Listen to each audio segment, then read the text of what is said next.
IsraelNationalRadio.com. The Tamar Yonah Show. Courage. Thus saith the Lord God of Israel, let my people go. Audacity. אנו מכריזים בזאת על הקמת מדינה יהודית בארץ ישראל, היא מדינת ישראל. History.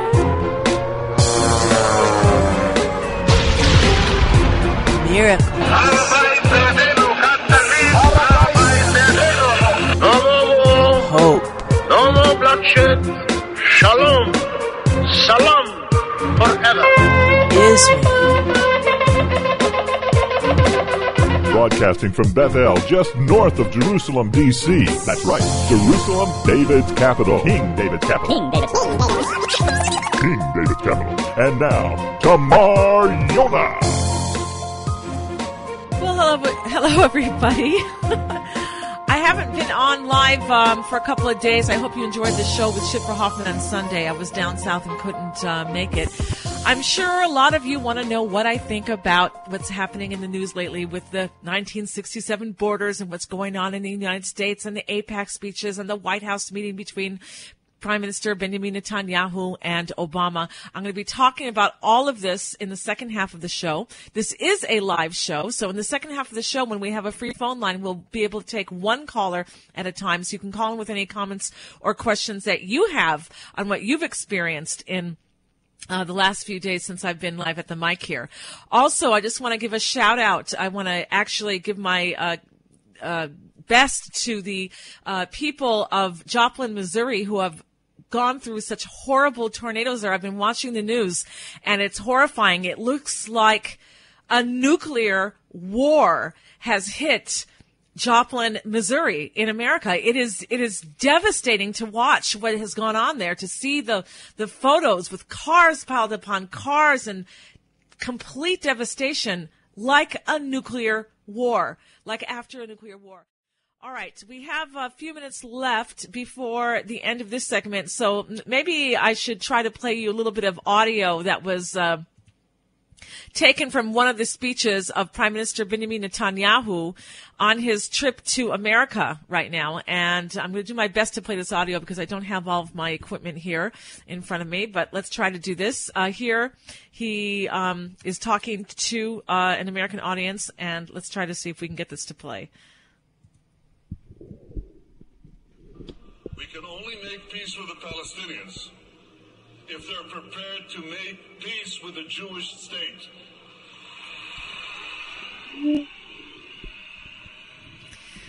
Okay. So what is the Prime Minister saying? He's saying basically what I've been saying as well to all of you for several years now. Israel has peace with all of the Arabs who want peace with Israel.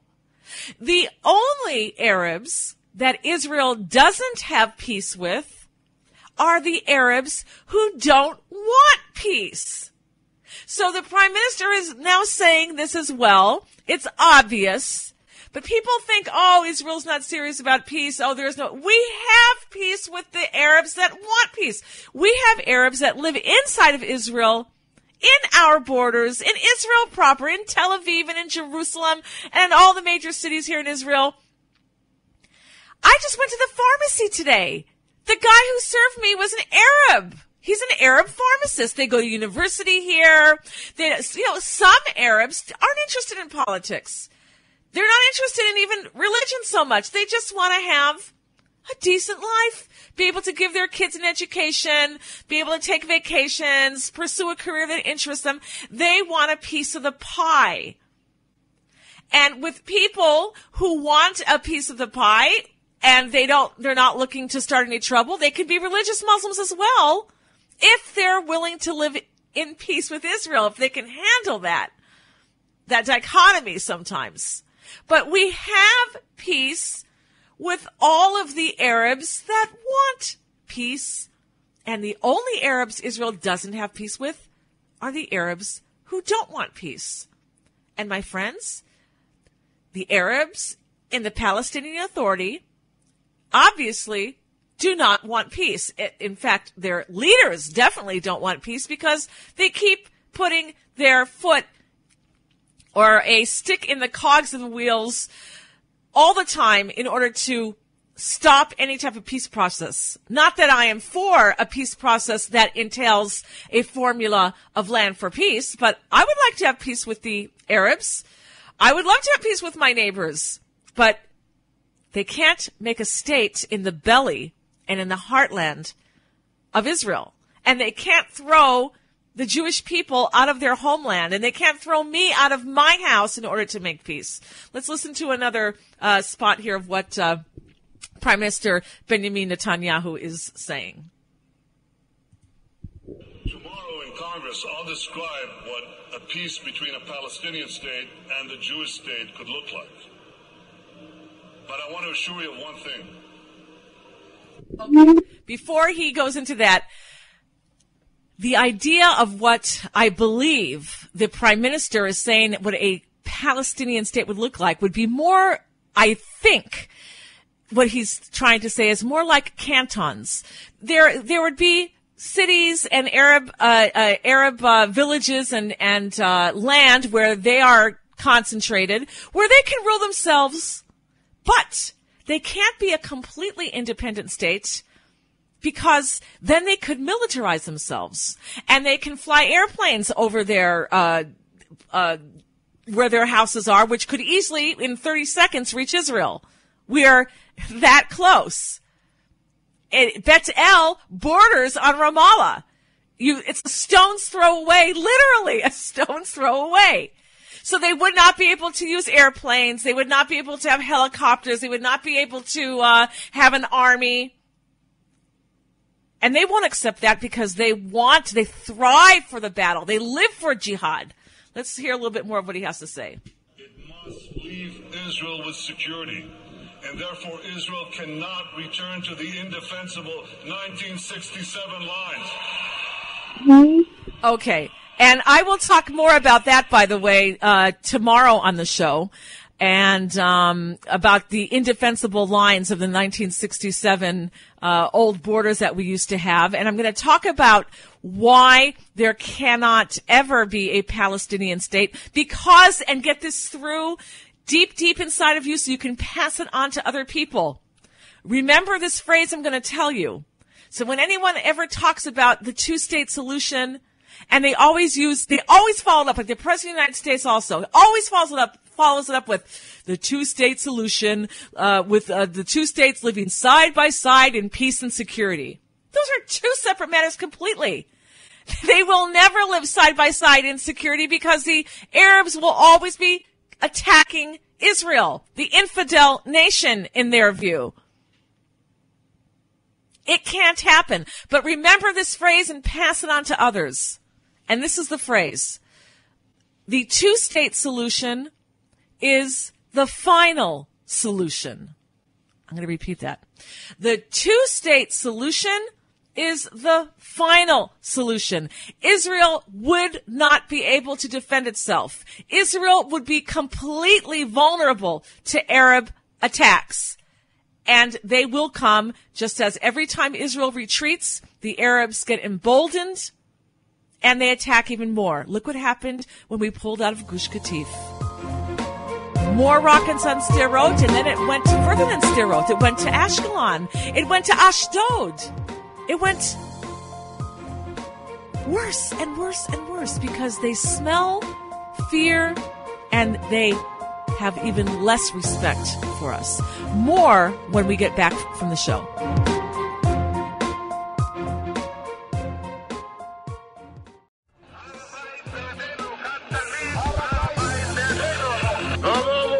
Hope. No more bloodshed. Shalom.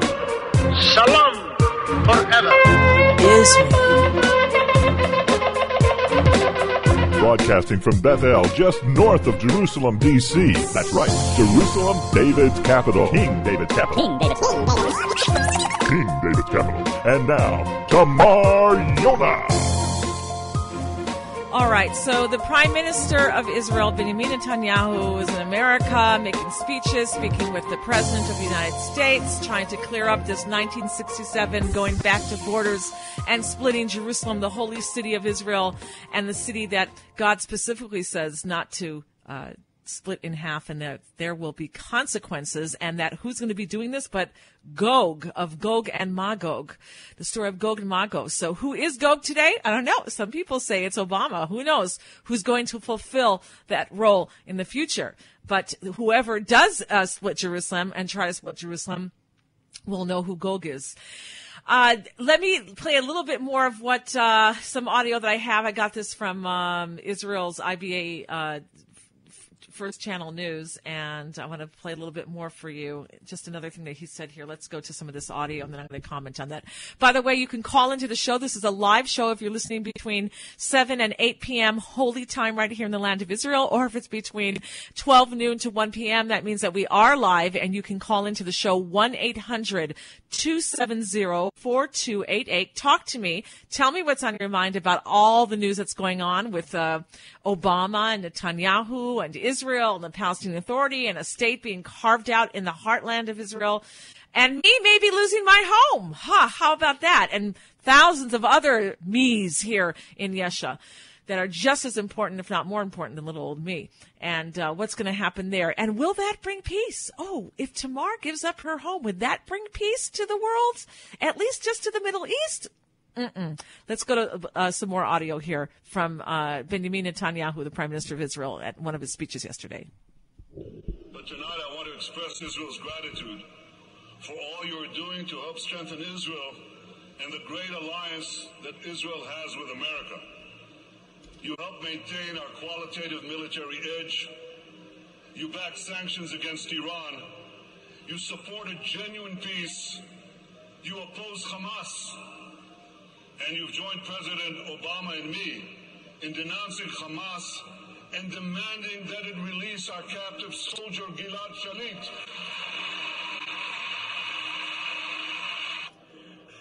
That's another outrageous crime of Hamas. Just imagine keeping a young soldier locked in a dark dungeon for 5 years without even a single visit, not a single visit of the Red Cross. I think that the entire civilized community should join Israel and the United States and all of us in a simple demand from Hamas: release Gilad Shalit. Okay, so two things here. One is, do you hear what he said? He said that that the civilized world should stand up against this. I'm just going to play that little part again because it's really important, okay? Because he's calling...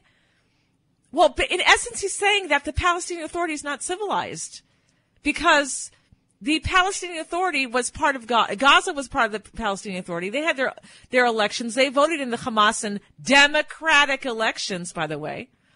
The population in free democratic elections voted in a more terrorist government than even the Fatah, which is run by Abu Mazen, by Mahmoud Abbas. But they're both terrorists. But just listen again to what he's saying here, because he's basically saying to the Arabs, you're not civilized people. Listen again.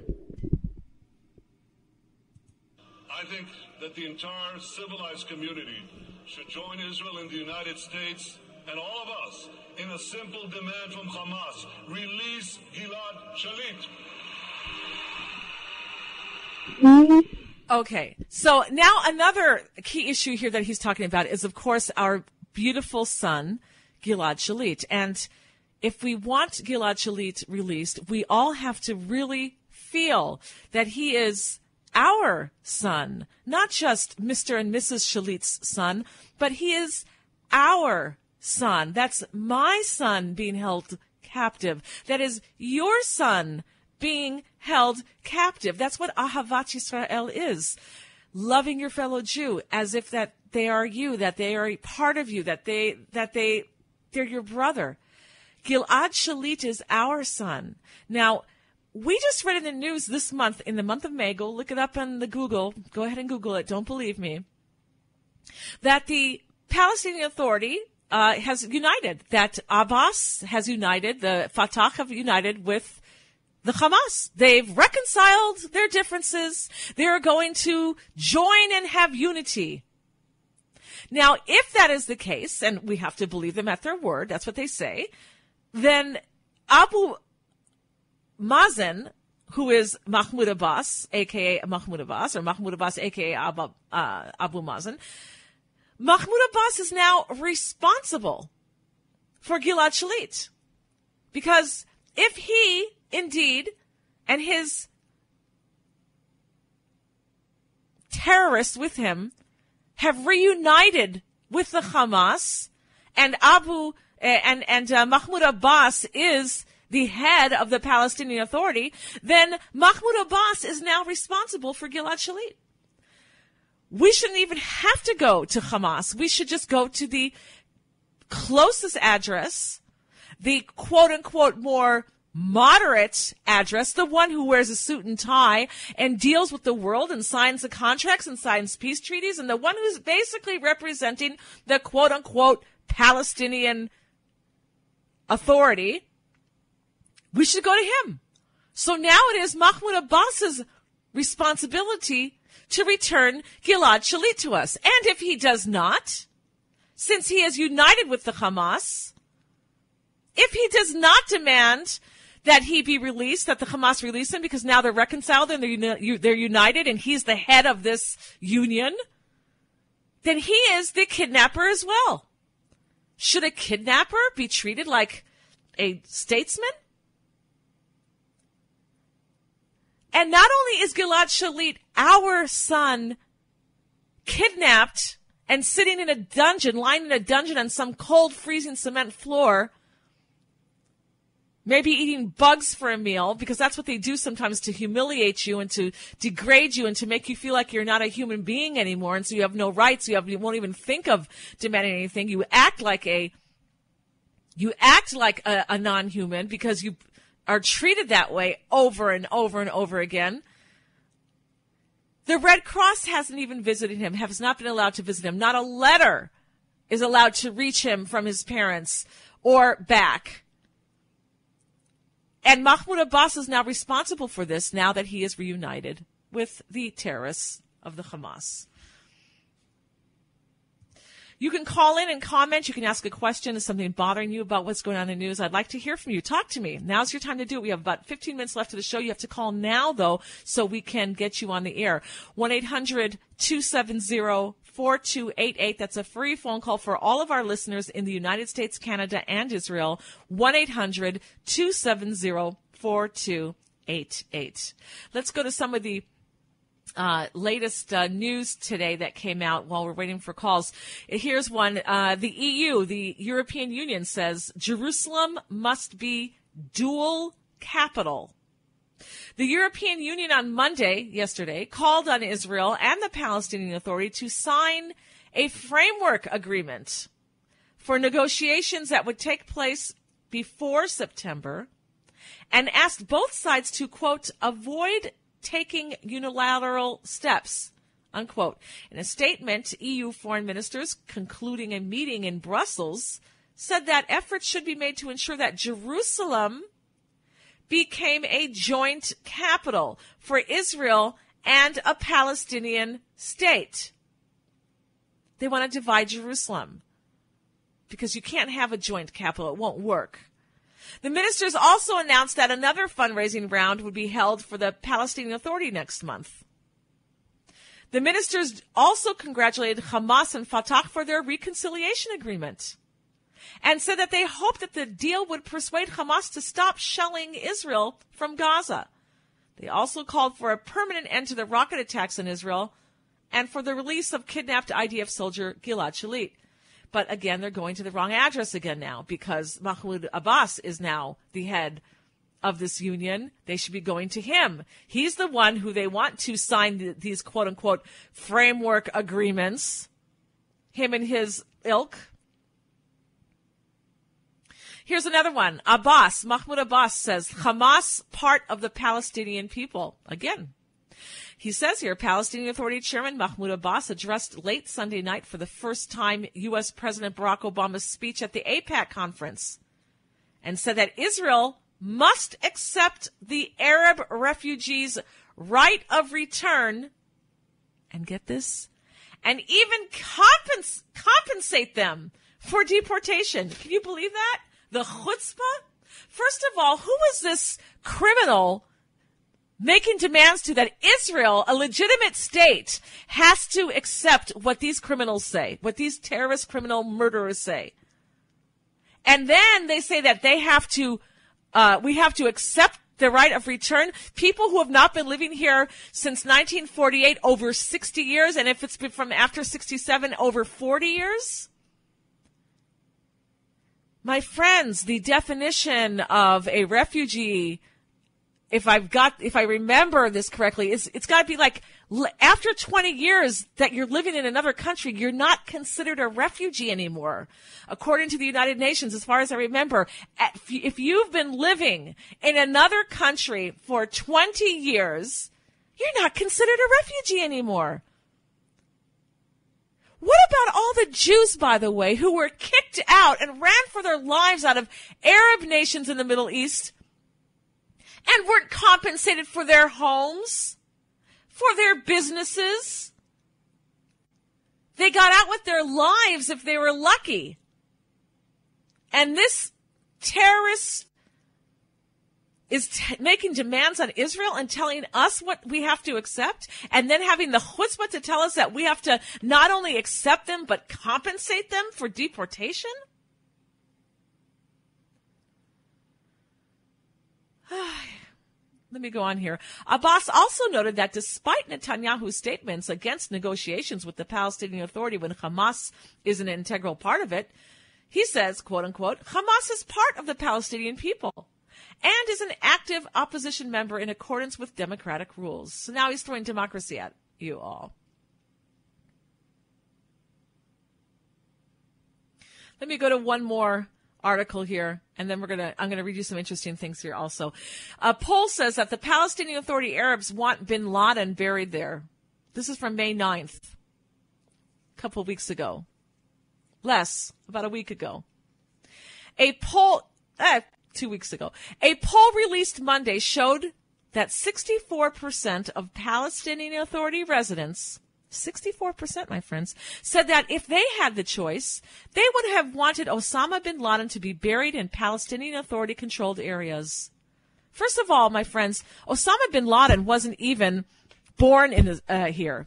He wasn't even born. He wasn't Israeli. He wasn't born in the Palestine Mandate under British rule. He wasn't even born here. He was never a citizen here. It has nothing to do with Israel or the Palestinian Authority, yet this population wants him buried there. That's how much they idolize him. It says here that the poll was undertaken by a PA polling organization. So the PA themselves took this poll. In addition, the poll published Monday in the PA Press said that 85% of Palestinian Authority residents believed and hoped that Al-Qaeda would avenge bin Laden's death. Guess who they're going to avenge it against? America. While 86% said that they did not believe that the threat from terror would be reduced with the death of the arch-terrorist. Could that be because they planned themselves more attacks against the West and other infidels? In addition, 44% believe that he is still alive, while 56% believe he is dead, and they want him buried in the Palestinian Authority. This is the people that you want to give a state to, Mr. Obama? People who, and it's on tape, go look it up, Fox News, Arabs dancing, singing, celebrating in the streets after 9/11. Go look it up. The people, this entity that you want to give a state to, Mr. Obama, and the State Department and the EU and the international community and others, other Jew-hating, Israel-hating, and otherwise hating leftists in the world, you want to give a state to the people who are ululating in happiness, passing out cakes and candy, singing, dancing, celebrating in the streets when they heard that America was attacked when they heard that innocent men and women, some of them parents, chose to jump out a 100-story building, jump out the window of a 100-story building to their deaths and be smashed on the pavement like a pancake rather than suffer the other horrible death of being incinerated in the oven and having their lungs filled with acrid black smoke and their skin melting on their bones. What a horrible, traumatic, terrible, disgusting thing. And this people that Obama wants to give a state to, that he wants to reward, were cheering when they heard this about America. This is the entity that wants to have bin Laden buried in the Palestinian Authority. I want to read you another couple of interesting articles that you may not have seen. Some of the stuff is like really off-the-wall articles. This one here is from Pajamas Media, and it's entitled Ahmadinejad's, he's the head of Iran, Ahmadinejad's team expects the arrival of the 12th Imam on June 5th. That's like another week and a half? Something like that, 2 weeks? Reports claim that his team believes a covert emergence will commence on the 14th of Khordad, which is June 5th, in Medina, setting the stage for the announcement of the actual emergence of the Mahdi in the next few years.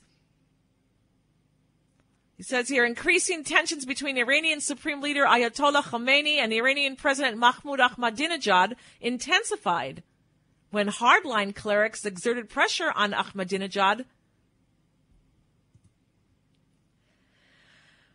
to obey the Supreme Leader, which is the religious leader, their big imam. The Supreme Leader is Ayatollah Khamenei. They want Ahmadinejad to listen to him, right?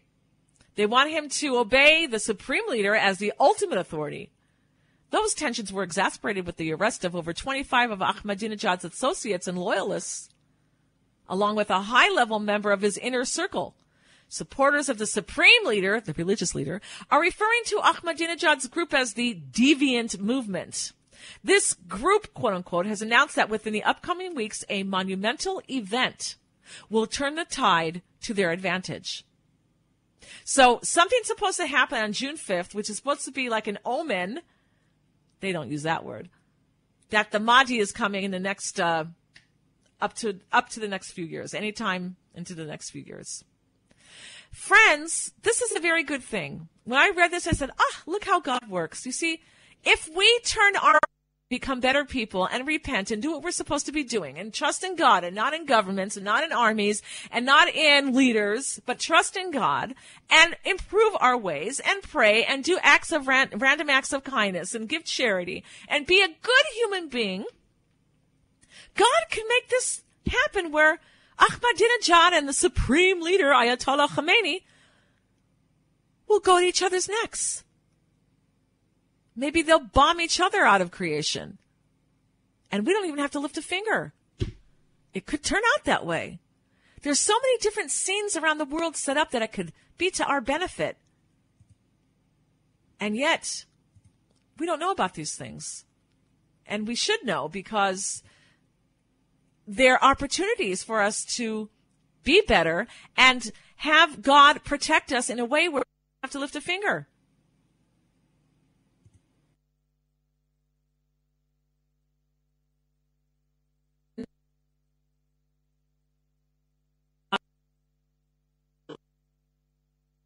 And compares it to how they has done to Israel. And he's writing on his blog here, his website here, it says, "For the day of the Lord is near upon all the heathen to Israel, it shall be done unto thee." And he says here in his commentary, the destruction coming to America is now catastrophic. It was just in April that cities in Alabama were destroyed by tornadoes, and now in May, it is Missouri. While all this is happening, the massive floods along the Mississippi River continue. The media caught the destructive tornadoes and Obama wanting to divide Israel together as front page headlines. So imagine you're picking up your newspaper, folks, and on one side of the page, of the front page, you see the devastation of the tornadoes and the weather havoc in America. And on the right side of the page, you see a picture of Obama and a headline saying Obama wants a two-state solution, which is the final solution. He wants to divide Israel, divide Jerusalem. Is that not a message? Or is it a coincidence? You decide.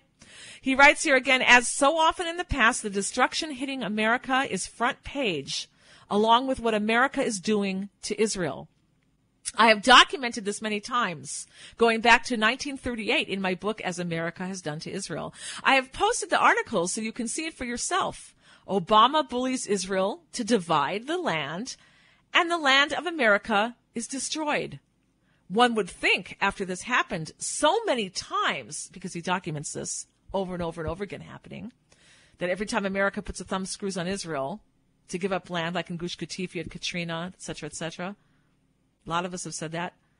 He says, I've documented this so many times that this has happened that someone in Washington would wake up. But then again, the vast majority of the church is sleeping through all of this. If the church is sleeping, how can we think more of the politicians?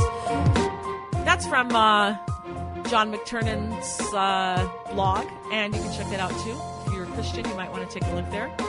I'm going to be giving you an hour show, hopefully tomorrow, and give you my take on the 1967 border issue and what's going on between Obama and Netanyahu and a Palestinian state. It's going to be vicious tomorrow, so tune in. Don't miss the show. Hashem Melech, Hashem Malach, Hashem Yimloch le'olam va'ed. Hashem Melech, Hashem Malach, Hashem Yimloch le'olam va'ed.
Hashem Melech, Hashem Malach, Hashem